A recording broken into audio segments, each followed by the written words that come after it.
নমস্কার সকলকে। আশা করি তোমরা সকলেই সুস্থ আছো। তো আজকে আমি তোমাদের সাথে নতুন একটা রেসিপি শেয়ার করব, সেটা হচ্ছে পাকা আমের আইসক্রিম। যাদের বাড়িতে আমের গাছ আছে তাদের বাড়িতে নিশ্চয়ই প্রচুর আম, কারণ এই বছর আমের ফলন তো অনেক বেশি। তো আমাদের বাড়িতেও আম গাছ আছে। আমাদের বাড়ির লোক শুধু পাকা আম খেয়ে ক্লান্ত হয়ে গেছে প্রায় বলতে পারো। তো তার জন্য আজকের এই আমের আইসক্রিমটা আমি বানাবো।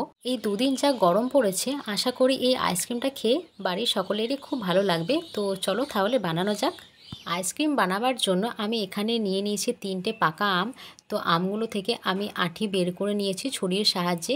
যখন আঁটিটা বের করবে তখন খুব সাবধানে বের করবে, যাতে আমটা কোনোভাবে চারিদিকটা যাতে কোনোভাবে ফেটে না যায়, তাহলে কিন্তু আইসক্রিম বানাবার সময় খুব অসুবিধা হবে।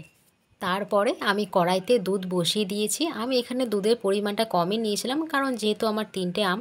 তো তারপর দুধটাকে অনেকক্ষণ ধরে ফুটিয়ে ফুটিয়ে ঘন করতে হবে। তারপরে আমি দুধের মধ্যে দিয়েছিলাম গুঁড়ো দুধ। আমি এখানে আমুল ব্যবহার করেছি। তো ভালোভাবে সেটা দুধের সাথে মিশিয়ে নিয়ে আরও কিছুক্ষণ নাড়াচাড়া করতে হবে।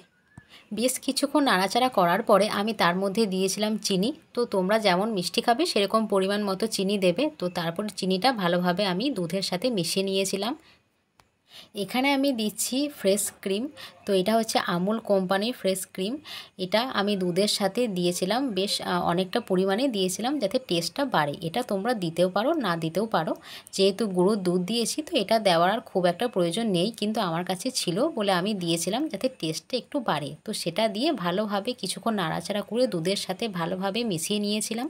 তারপরে আমি আগে থেকে কাজু কিশমিশ ছোট ছোট করে কেটে রেখেছিলাম, সেগুলো দিয়ে দুধটা অনেকক্ষণ ধরে নাড়াচাড়া করতে হবে।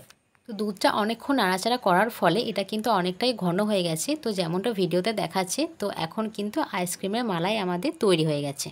এখানে আমি আগে থেকে আমের আঁটিগুলো বের করে রেখেছিলাম। তো সেই আমগুলোর মধ্যে আমি যে মালাইটা তৈরি করলাম সেটা একটু একটু করে ভরে দিতে হবে। তো আমটাতে পুরোটা আমটাই এটা মালাইটাতে ভর্তি করে দিতে হবে। তারপরে আমের কাটা অংশটা দিয়ে মুখটা ঢেকে নিতে হবে।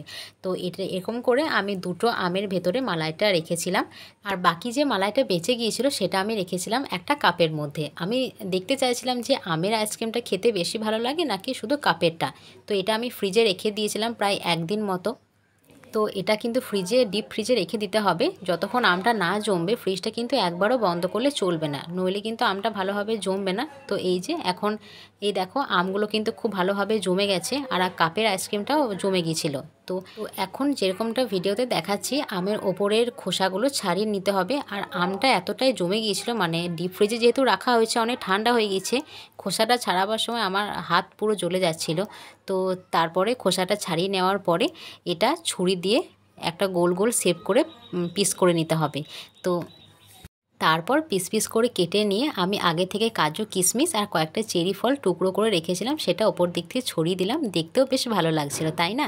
আর বিশ্বাস করো খেতে কিন্তু খুব টেস্টি লাগছিল। আমের আইসক্রিমটা বেশি ভালো লাগছিল কাপের আইসক্রিমের থেকে।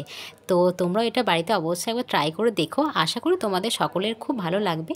তো আবার দেখা হচ্ছে নতুন কোনো ভিডিওর সাথে। ততদিনে আমার চ্যানেলটা সাবস্ক্রাইব করে আমার পাশে থেকো।